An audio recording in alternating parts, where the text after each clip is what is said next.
mengenai pembahasan ya mengenai paper, terutama topik-topik kontemporer accounting gitu ya, terkini yang dilandasi dari paper jurnal Q1 ya, Scopus atau SCI atau juga SSCI. Nah, pada kelompok pertama untuk itu diberikan waktu dan kesempatannya, dipersilakan. Baik, Prof. Terima kasih, Prof. Saya izin memulai.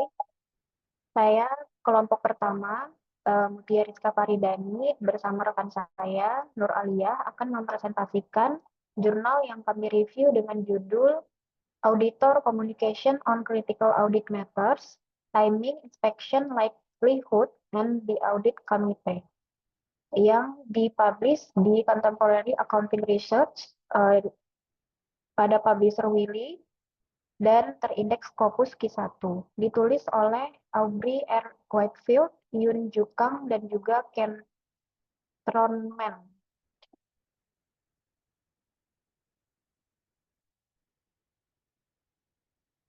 Baiklah, kami akan mulai pembahasan mengenai latar belakang yang akan dibahas terlebih dahulu oleh Nur Aliyah. Kepada Kak Nur Aliyah, dipersilahkan.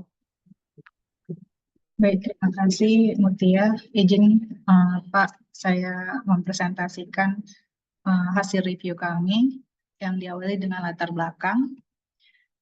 Perkembangan regulasi audit internasional seperti diterapkannya Auditing Standard 3101 oleh PCAOB di Amerika Serikat dan International Standard on Auditing 701 oleh IAASB mendorong auditor untuk mengungkapkan critical audit matters atau key audit matters dalam laporan audit mereka.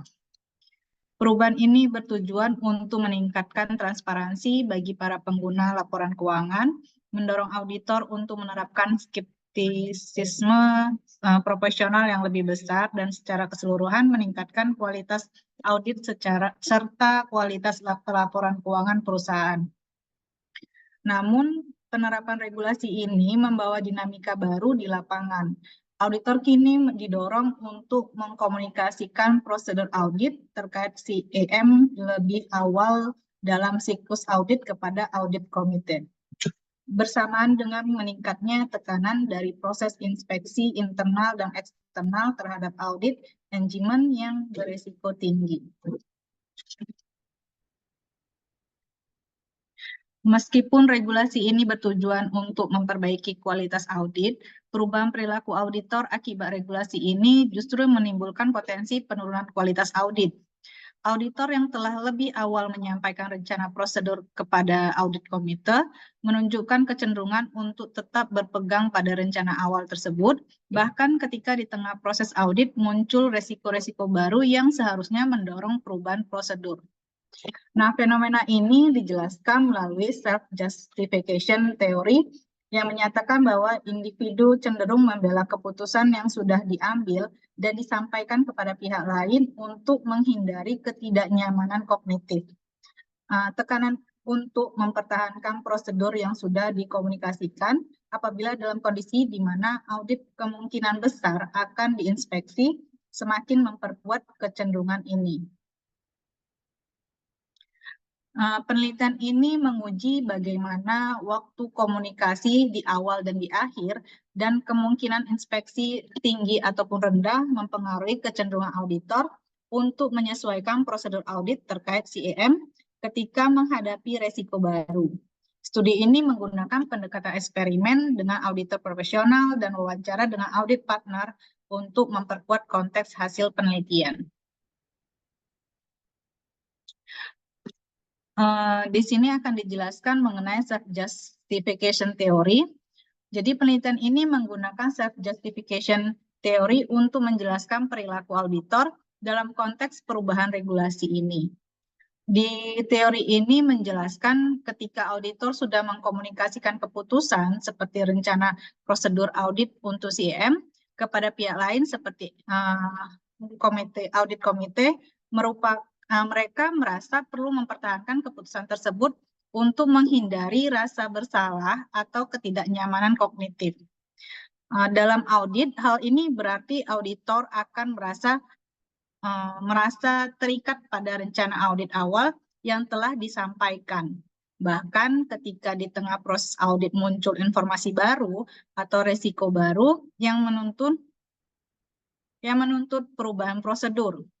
Kondisi ini diperparah apabila auditor memperkirakan bahwa audit engagement mereka beresiko tinggi untuk diinspeksi sehingga mereka menjadi lebih defensif terhadap rencana audit yang sudah dikomunikasikan. Nah, berdasarkan teori ini, si penulis mengajukan dua hipotesis.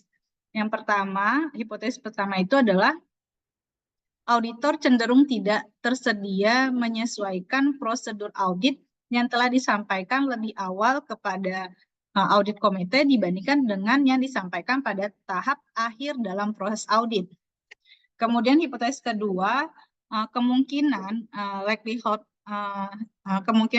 tadi inspeksi yang lebih tinggi akan menyebabkan auditor lebih enggan menyesuaikan prosedur yang direncanakan apabila komunikasi auditor dan audit komitenya terjadi pada awal audit, tetapi tidak akan berdampak signifikan apabila komunikasi auditor dan audit komite tadi terjadi pada tahap akhir proses audit. Nah, kemudian pada artikel ini diambil metode penelitian menggunakan eksperimen 2x2 antara partisipan atau between subject design yang memanipulasi timing of CAM communication di awal dan di akhir audit, kemudian likelihood of inspection yang tinggi ataupun yang rendah. Jadi peserta diminta memainkan peran sebagai lead auditor dalam audit perusahaan manufaktur publik yang melibatkan pengujian goodwill impairment sebagai CAM. Nah, setelah menentukan rencana prosedur audit goodwill tadi, peserta menerima informasi resiko baru dari CEO pada kuartal keempat. Lalu diminta memutuskan apakah mereka akan menyesuaikan rencana audit. Di sini partisipannya itu yaitu terdiri dari 91 auditor dari Australia, kemudian tingkat pengalamannya mulai dari senior hingga senior manager yang mempunyai pengalaman 2 tahun, lebih dari 2 tahun. Semua peserta memiliki pengalaman dalam menangani goodwill impairment. Jadi peserta diberi voucher hadiah sebesar $50 sebagai kompensasi. Kemudian untuk tahap-tahapnya, di sini ada tahap penugasan peran yang dideskripsikan peserta, yaitu auditor yang berpengalaman diminta berperan sebagai auditor utama untuk audit perusahaan manufaktur publik. Kemudian tahap kedua adalah pemberian informasi awal, yaitu peserta diberi konteks bahwa goodwill adalah area risiko signifikan dan akan menjadi CAM dengan pendekatan audit awal atas goodwill disepakati bersama partner audit. Kemudian tahap ketiga, manipulasi variabel eksperimen. Jadi peserta nanti dibagi secara acak ke dalam 4 kondisi berdasarkan waktu komunikasi ke komite audit, yaitu di awal dan di akhir audit. Kemudian tingkat kemungkinan audit akan diinspeksi, yaitu tinggi atau rendah. Kemudian yang keempat, pemberian update risiko baru. Jadi sini peserta nanti menerima informasi dari CEO pada kuartal keempat yang memperkenalkan risiko baru terhadap asumsi dalam analisis goodwill impairment. Dan yang kelima, penilaian respon auditor. Jadi di sini peserta nanti diminta menentukan apakah mereka akan menyesuaikan pendekatan audit yang telah direncanakan jawaban diberikan pada skala 0 sampai 6 dan menjelaskan alasannya. Dan yang terakhir, tahap terakhir adalah evaluasi prosedur tambahan, di mana peserta diminta menilai kemungkinan mereka menambahkan 8 prosedur audit alternatif meskipun sebelumnya menolak melakukan perubahan.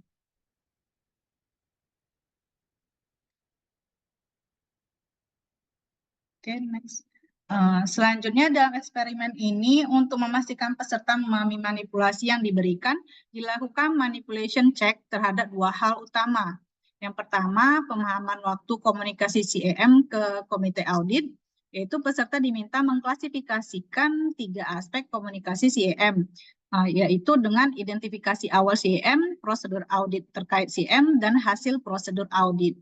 Kemudian hasilnya di seluruh peserta yaitu 100% berdasarkan klasifikasi dengan benar bahwa identifikasi awal CM dikomunikasikan sebelum prosedur substantif dan hasil audit dikomunikasikan setelah prosedur substantif. Kemudian sebanyak 81% peserta juga menjawab dengan benar terkait waktu komunikasi prosedur audit untuk CM. Untuk 19%-nya peserta yang salah, mereka diberi klarifikasi dan pengingat tentang manipulasi tersebut sebelum melanjutkan eksperimen. Kemudian tahap kedua yaitu persepsi kemungkinan inspeksi internal. Di sini peserta diminta menyatakan tingkat persetujuan mereka terhadap pernyataan bahwa audit mereka memiliki kemungkinan tinggi untuk dipilih dalam inspeksi internal menggunakan skala dari sangat tidak setuju sampai sangat setuju. Kemudian hasilnya menunjukkan keberhasilan manipulasi. Jadi peserta di kondisi kemungkinan inspeksi tinggi menunjukkan tingkat persetujuan yang secara signifikan lebih tinggi atau rata-rata 2,02 dibandingkan dengan peserta di kondisi kemungkinan inspeksi rendah atau rata-rata 0,02. Baik, selanjutnya akan dijelaskan oleh Mutia. Baik, izin Prof, saya lanjutkan. Jadi berikut adalah hasil uji hipotesis dari artikel yang kami bahas. Pada hipotesis pertama, yaitu hasilnya diterima. Penelitian ini menemukan bahwa auditor lebih kecil kemungkinannya untuk menyesuaikan prosedur audit yang telah direncanakan apabila prosedur tersebut telah dikomunikasikan kepada komite audit lebih awal dalam proses audit, dibandingkan bila dikomunikasikan di akhir audit, bahkan ketika resiko baru yang muncul. Artinya apabila auditor itu mendiskusikan masalah-masalah itu di awal, mereka lebih kecil kemungkinannya menyesuaikan apabila kemudian mendapat masalah yang baru ketimbang mereka mendiskusikan semua masalah sekaligus pada akhir proses audit. Selanjutnya adalah hipotesis 2, diterima namun dengan bukti tambahan. Ditemukan bahwa kemungkinan inspeksi internal memperkuat efek tersebut. Auditor paling enggan untuk menyesuaikan prosedur audit saat temuan yang pertama yaitu prosedur audit dikomunikasikan lebih awal ke audit komite dan tingkat kemungkinan inspeksi dianggap tinggi. Sebaliknya, bila komunikasi ke audit komite itu dilakukan di akhir audit, tingkat kemungkinan inspeksi tidak berdampak signifikan terhadap kecenderungan auditor untuk mengubah prosedur audit.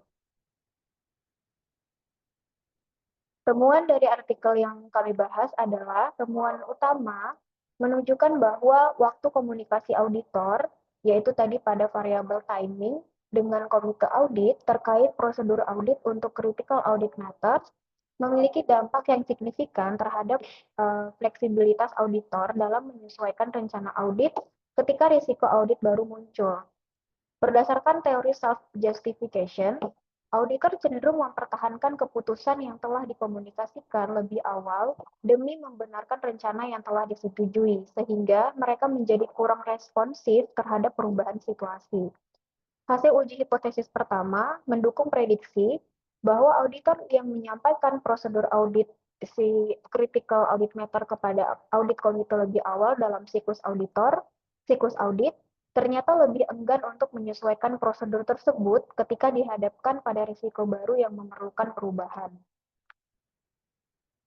Selanjutnya, hipotesis kedua menunjukkan bahwa kecenderungan ini menjadi semakin kuat ketika ada kemungkinan tinggi bahwa audit akan dikenai inspeksi internal. Dalam kondisi komunikasi awal dan risiko inspeksi tinggi, auditor menunjukkan tingkat komitmen yang lebih tinggi terhadap rencana awal dan memberikan pertimbangan yang lebih sedikit terhadap prosedur yang alternatif, yang berpotensi menghambat penyesuaian diperlukan demi kualitas audit. Sebaliknya, ketika komunikasi dilakukan pada tahap akhir audit, kemungkinan inspeksi tidak mempengaruhi secara signifikan kesiapan auditor untuk menyesuaikan rencana audit. Dengan demikian, Hasil penelitian ini mengungkapkan adanya konsekuensi tidak terduga dari praktik komunikasi awal terkait critical audit matter yang justru dapat menurunkan skeptisisme profesional dan fleksibilitas auditor dalam merespons dinamika resiko audit, khususnya di bawah tekanan inspeksi. Dari temuan ini kita dapat menyimpulkan bahwa ketika auditor bekerja, mereka lebih menyukai critical audit matter ini dilakukan setelah akhir audit ketimbang di awal, yang mereka kesusahan apabila mendapatkan masalah baru di tengah-tengah prosedur audit yang harus menyesuaikan perubahan terhadap masalah baru tersebut. Selanjutnya, selain metode wawancara yang mereka lakukan terhadap penelitian mereka, mereka juga menggunakan metode lain yaitu wawancara untuk mendapatkan wawasan yang lebih mendalam tentang komunikasi auditor terkait critical audit matter dengan audit komite, serta proses pemeriksaan internal perusahaan yang terkait dengan critical audit matter. Peneliti melakukan wawancara semi terstruktur dengan 8 mitra audit senior di Australia. 6 dari mitra tersebut berasal dari 3 perusahaan Big Four yang berbeda dan 2 dari perusahaan tingkat menengah. Rata-rata para mitra tersebut memiliki pengalaman audit selama 27 tahun.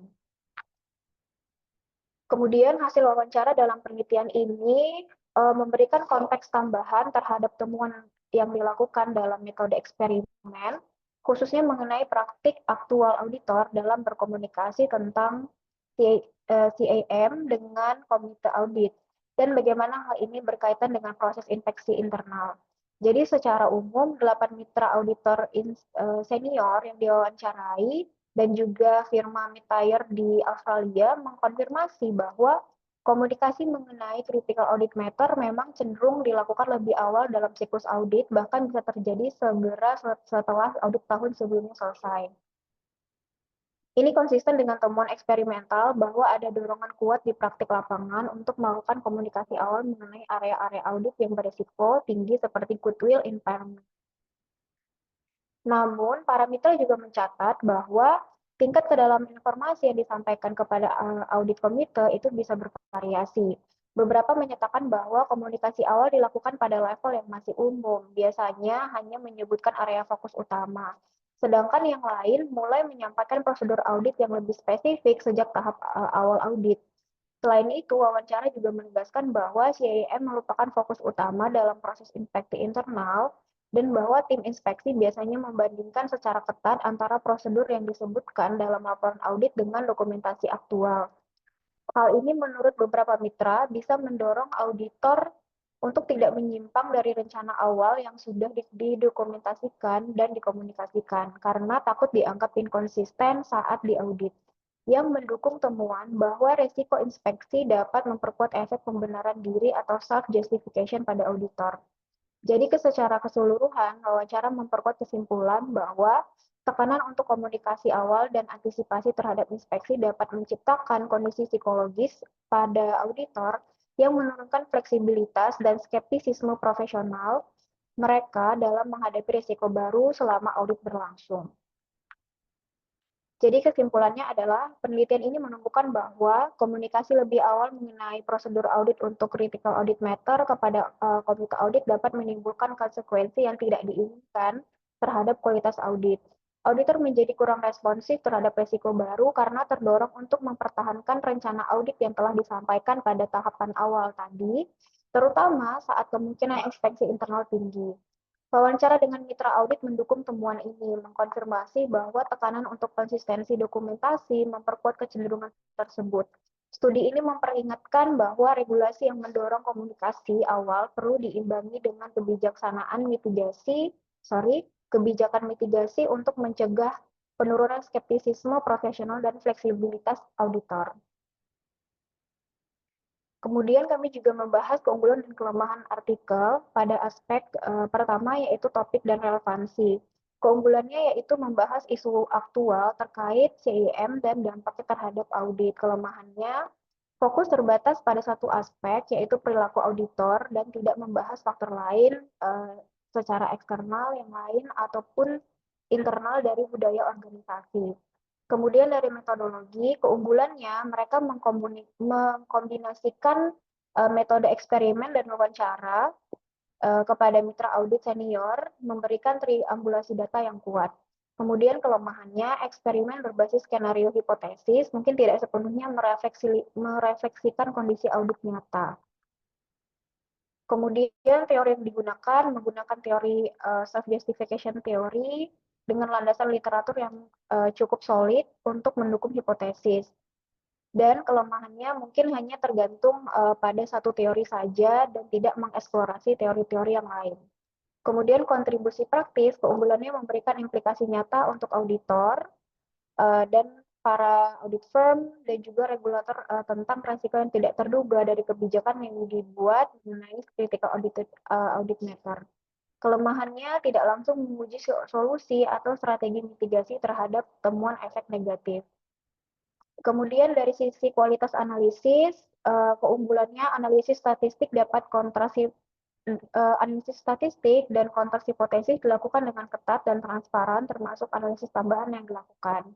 Kelemahannya, respon dari wawancara terbatas pada satu negara, yaitu Australia, yang bisa membatasi generalisasi internasional. Kemudian dari originalitas, keunggulannya menyediakan insight baru bahwa dorongan untuk mengkomunikasikan awal dapat menurunkan fleksibilitas auditor. Kemudian kelemahannya, temuan mungkin lebih berlaku untuk firma besar dan lingkungan audit dan dari regulasi yang ketat.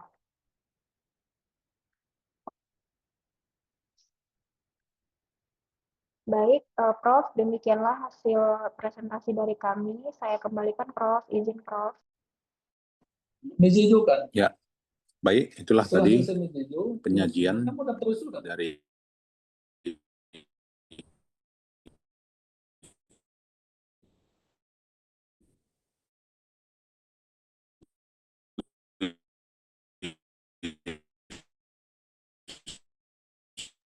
Prof, izin, Prof, suaranya putus-putus, Prof.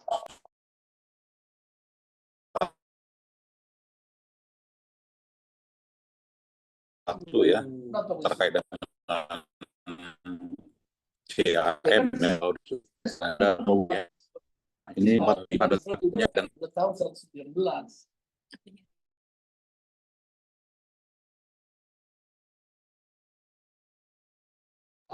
Silakan, ada?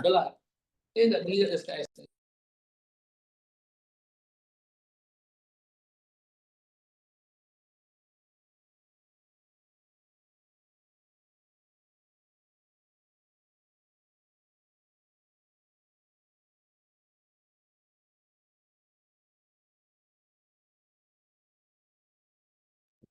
Baik, rekan-rekan, apakah ada yang Ya, dipersilakan. Ada Fahrul. Baik. Itu juga alasannya, Pak. Ya,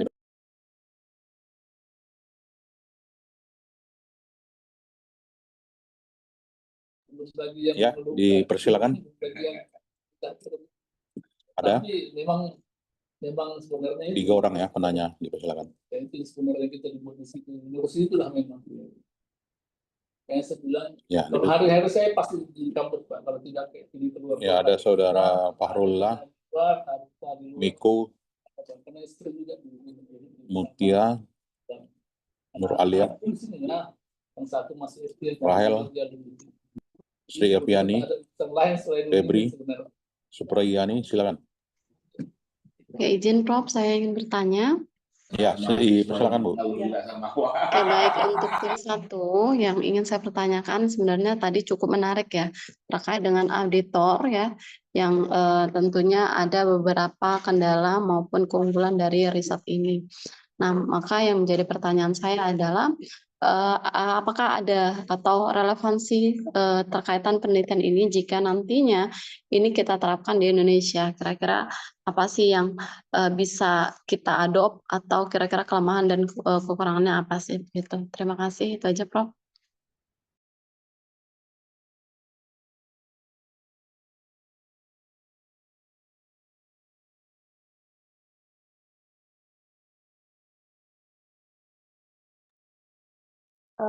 baik, Prof, izin menjawab. Ya, langsung dijawab Bu Mutia. Baik, Prof. izin Kak Sufitriani, kalau yang saya ketahui, kalau di Indonesia itu kita mengadopsinya bukan yang critical audit matter, tapi dia ke key audit matter, tapi lebih kurang tujuannya sama, yaitu membahas masalah-masalah yang krusial yang dihadapi pada saat proses audit. Nah, itu dituangkan di dalam basis opini. Dia sebelum opini atau setelah opini itu diterangkan basis-basis masalah yang dialami oleh auditor pada saat proses audit. Nah, mungkin relevansinya sangat ada dan sangat berrelevansi jika kita nanti ingin meneliti hal ini pun bisa tentunya, karena di Indonesia juga menggunakan atau memakai metode regulasi terbaru tentang key audit matter. Tapi kita pakainya yang key audit matter, bukan yang critical audit matter. Tertuang ada di dalam standar audit, saya lupa nomornya berapa. Seperti itu, Ibu Sufitriani. Ya baik, terima kasih Bu Mutia atas jawabannya. Terima kasih, izin Prof. Ya, masyarakat yang baik. Mungkin ada lagi, silakan.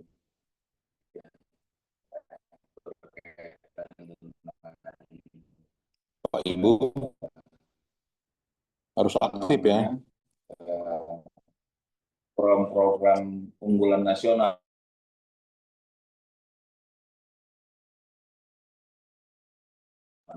Sri Epiani mungkin. Selamat siang, Prof. Selamat siang. Ya, Izin bertanya, Prof. dipersilakan Pak Miko ya. Selamat siang, Bu Mutia. Izin bertanya, Bu. Kalau yang kita kan fokus pada komunikasi critical audit matters ya. Bagaimana pada saat komunikasi critical audit matter ini yang bisa mengabaikan faktor-faktor audit penting lainnya, karena gini, bagaimana itu kan bisa dipengaruhi, bisa aja Bu, seperti tekanan dari klien, ada biaya audit atau resiko litigasi. Bagaimana audit dalam auditornya dalam menanggapi hal-hal tersebut, Bu, karena dia kan karena tadi tuh ada faktor-faktor tekanan klien, biaya audit, dan risiko litigasi. Begitu, Bu, dari saya. Terima kasih.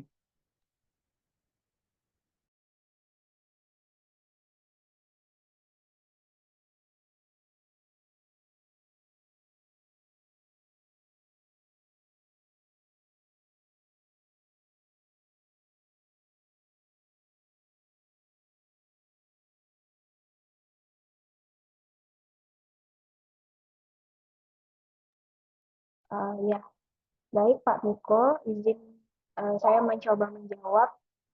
Tapi ini saya menjawab mungkin izin ya Prof, berdasarkan pengalaman saja seperti itu. Kebetulan saya juga pernah beberapa kali mengaudit. Komunikasi auditor itu kalau dihadapkan dengan beberapa tekanan, kemudian fee audit dan lain halnya yang terkait dengan klien, itu biasanya di awal kita melakukan pembahasan mengenai entry meeting scope audit. Jadi di dalam scope audit itu biasanya auditor membahas apa-apa saja yang perlu diperiksa. Demikianlah kira-kira setelah membaca dari laporan keuangan sebelumnya, kemudian profil perusahaan, seperti itu. Nah, demikian juga dengan fee audit. Nah, ini biasanya sudah dibahas di awal, gitu. Namun, ketika misalnya ada di pertengahan proses audit itu muncullah semacam misalnya request baru atau ada masalah tertentu, biasanya komunikasi yang auditor lakukan itu adalah membentuk suatu komunikasi internal terlebih dahulu di antara para auditor, kemudian mereka akan mengkomunikasikannya pada pihak auditor internalnya perusahaan terlebih dahulu, gitu. Jadi sebelum ke klien, mereka akan menemui pihak yang independensi tetapi di internalnya perusahaan. Mereka akan mengkomunikasikannya terlebih dahulu kepada mereka, baru nanti hasilnya akan dikomunikasikan ke klien. Gitu sih kalau yang saya bisa jabarkan, Pak Miko. Ya, Mungkin Kak Nur Alia ingin tambahkan, Kak.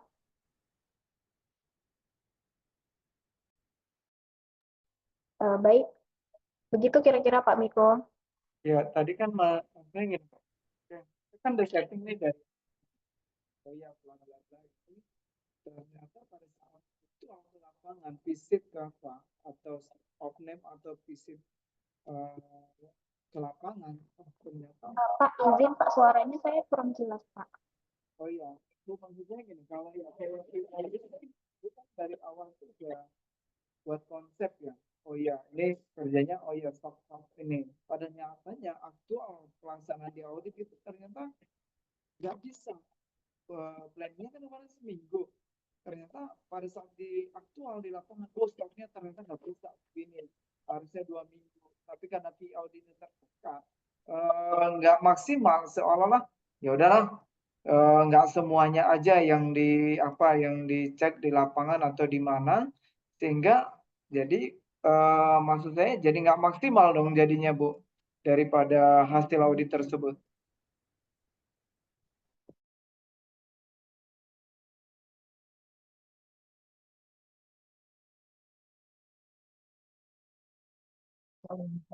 Pak, izin Pak, boleh diulang Pak. Tadi suaranya agak kurang jelas. Oh iya, begini Bu, maksudnya kan begini, kita kan oke, tadi ada tekanan, terus ada fee audit. Memang kan dari awal Ibu kan sudah konsep tuh dengan pihak auditor sama prinsipalnya bahwa oh iya ini yang akan dicek akan udah skopnya sudah ada. Tapi seiring berjalannya waktu, ternyata waktu dicek di lapangan ada kendala dalam permintaan data, terus ada pengecekan di lapangan sehingga harusnya itu butuh waktu cuma seminggu, ternyata harusnya 2 minggu. Jadi seminggu itu nggak maksimal. Apakah dengan jadi hasilnya nggak maksimal juga dong, karena ya kalau saya lanjutkan 2 minggu sementara fee-nya nggak cukup, rugi di saya. Jadinya hasil yang hasil auditnya nggak maksimal jadinya, itu maksud saya.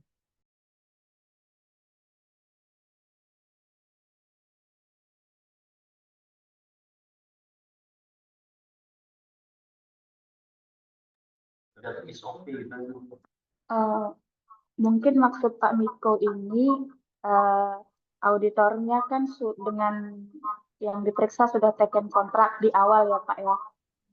Iya Bu, Mungkin jadi itu ya. kan critical audit matters-nya nggak dapet nih, gara-gara kenapa? Wah, terbentur fee-nya. Memang planningnya di awal kan audit itu buat penawaran pasti, oh ini berdasarkan data-data yang diberikan, berapa asetnya, berapa itunya, oh ya fee auditnya begini. Ternyata Ya.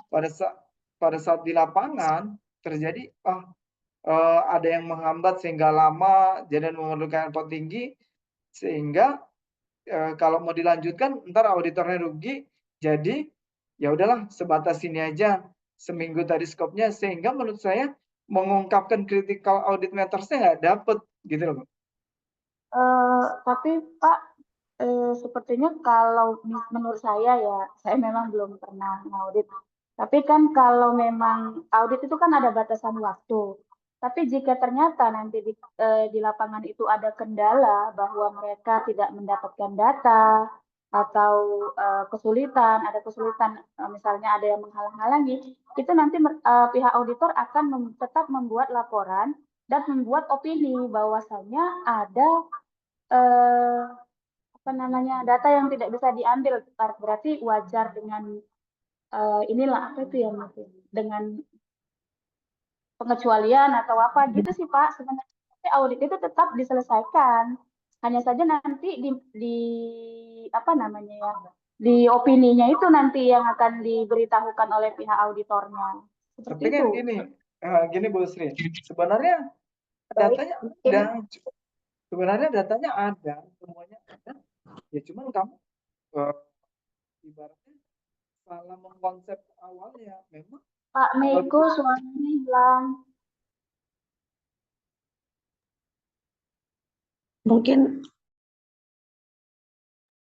Mungkin coba boleh Bu Nur Aliyah sama Bu Mutia meresponi apa yang dibilang Pak Miko ya. Tadi kayaknya permasalahannya Pak Miko mengatakan jika memang waktu pada saat proses audit itu tidak sesuai dengan yang kita janjikan. Nah, pertama kita kan harus tahu dulu nih Pak, tekanannya ataupun masalahnya itu berasal dari siapa dulu. Nah, kalau misalnya masalahnya itu ada dari auditornya sendiri, nah itu kan berarti harus ditanggungjawabkan sebagai seorang auditor. Ya kan Pak? Jadi kalau dia mau lebih lama ataupun apa itu sudah menjadi tanggung jawab seorang auditor. Nah, balik lagi kalau misalnya itu kendala berasal dari prinsipal.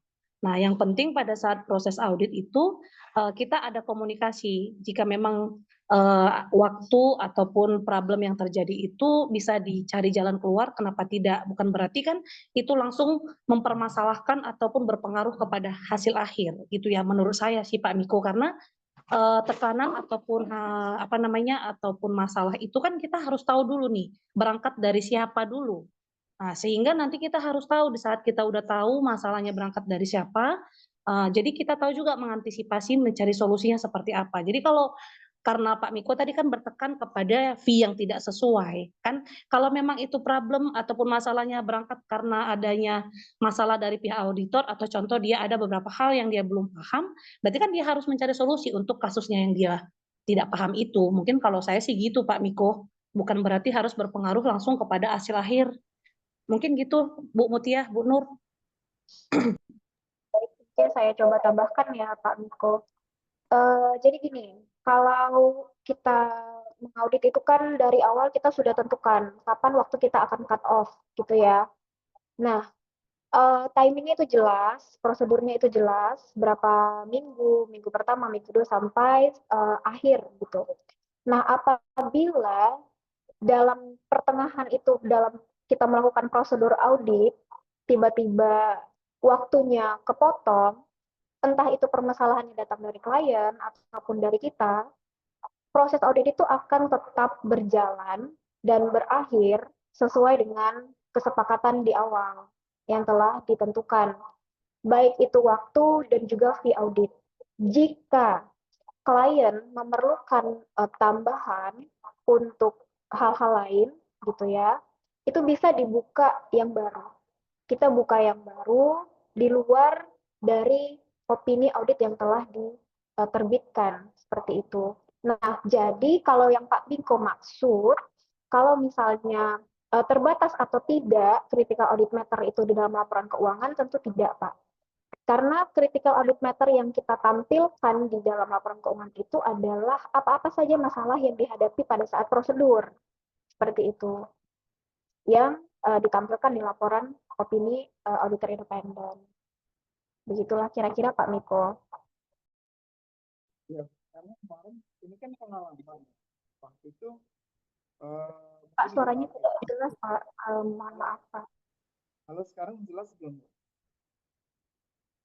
Halo, Pak, belum, Pak. Pelan kali suaranya. halo, kalau sekarang udah jelas Bu? Belum ya? Halo, halo, halo Bu? Halo, halo. Belum jelas, Pak. Oke, kalau gini jelas Bu.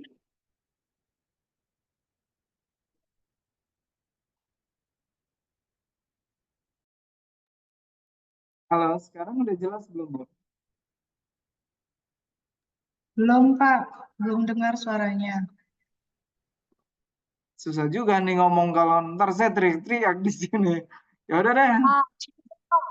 Nah, itu udah kuat, Pak. Udah dengar kami. Oh, sekarang udah oke. Karena gini Bu, waktu itu kan biasanya ya, auditor itu kan kalau yang diterjunkan ke lapangan itu kan biasanya masih yang junior-junior lah. Nah, waktu itu kan pengalaman kita waktu itu di kebun. Jadi mereka masuk kebun, sebenarnya mungkin menurut saya partnernya paham. Tapi yang diterjunkan itu kebanyakan junior, jarang partner yang terjun. Jadi pada saat di kebun, dia juga kebingungan. Jadi ngolah datanya bingung, ternyata Jadi saya ngajarin kan. Jadi dia jadi harusnya cara kerjanya begini. Saya nggak tahu partner yang ngajarin apa enggak. Terakhir ada sampel yang harus diambil, nggak dapet Bu. Nggak semuanya bisa diambil sampelnya, dan dia juga nggak begitu paham cari sampelnya. Jadi kalau menurut saya, kalau kayak gini mah nggak valid nih datanya. Harusnya begini, gitu. Karena memang ya biasa lah, saya nggak tahu ya Bu ya, kalau ada memang mungkin kalau dari EY ada yang spesial, kalau yang dari misalnya Fitra atau yang lain, sama kayak case-nya yang KPMG juga datang, nggak ada, malah saya harus ngajarin nih, ini begini, yang ngajarin dia habis nggak dapet, jadi samplingnya juga menurut saya jadi nggak maksimal, laporan auditnya nggak mencerminkan apanya yang actualnya yang di lapangan, karena tadi yang pas ngecek ini dia belum paham betul cara mengeceknya, gitu maksud saya. Terus kenapa berpengaruh di audit? Kenapa saya tanya kenapa berpengaruh? Saya tanya, ya Pak, gaji kita juga segini gitu. Oh, saya kira ini gara-gara fee auditnya nih, sehingga dia tidak menerjunkan auditor-auditor yang paham betul di masalah tersebut. Begitu dari saya, Bu. Mungkin ini pengalaman Pak Miko ya, waktu menghadapi audit. Saya juga pernah menghadapi auditor, Pak Miko. Itu setiap tahun kampus kami itu diaudit oleh auditor eksternal. Meskipun kita internalnya juga ada, tapi diaudit oleh auditor eksternal. Tapi pada saat auditor itu datang turun ke kita, itu nggak selalu hanya junior saja, Pak. Tapi di kami itu ada juga supervisornya yang dia sudah memiliki jam kerja. Kalau saya anggap dia ketua timnya gitu. Jadi dia mengakomodir dan mengapakan junior itu gitu. Dan tidak pernah ada masalah sih sebenarnya Pak. Mungkin ini pengalaman Bapak, tapi di pengalaman saya tidak semuanya auditor yang diturunkan itu adalah auditor junior, tapi ada juga auditor yang sudah punya pengalaman yang banyak dan dia itu sebagai ketua tim dan supervisor, dan setiap tahun kalau kami ngaudit selalu ada Pak. Itu pengalaman di saya. Setuju Bu. Kalau yang senior itu kalau Artinya Pak tidak kalau tadi kan kita bicaranya secara apa ya normalnya, ya. Tapi pada saat di lapangan mungkin Bapak mengalami case yang seperti itu, nah saya mengalami case yang berbeda. Jadi kita nggak bisa melihat dari satu sudut pandang Pak. Kita juga harus lihat, oh seperti ini normalnya kalau audit itu. Seperti ini yang idealnya, yang dijawab oleh si penyaji tadi kan itu idealnya seperti itu Pak. Itu sih menurut saya Pak.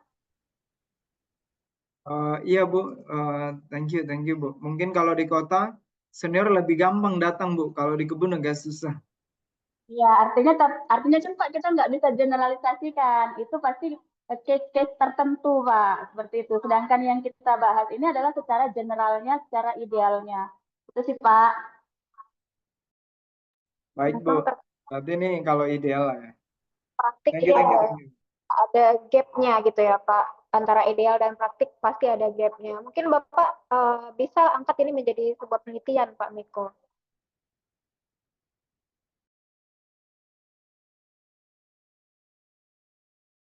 Oke.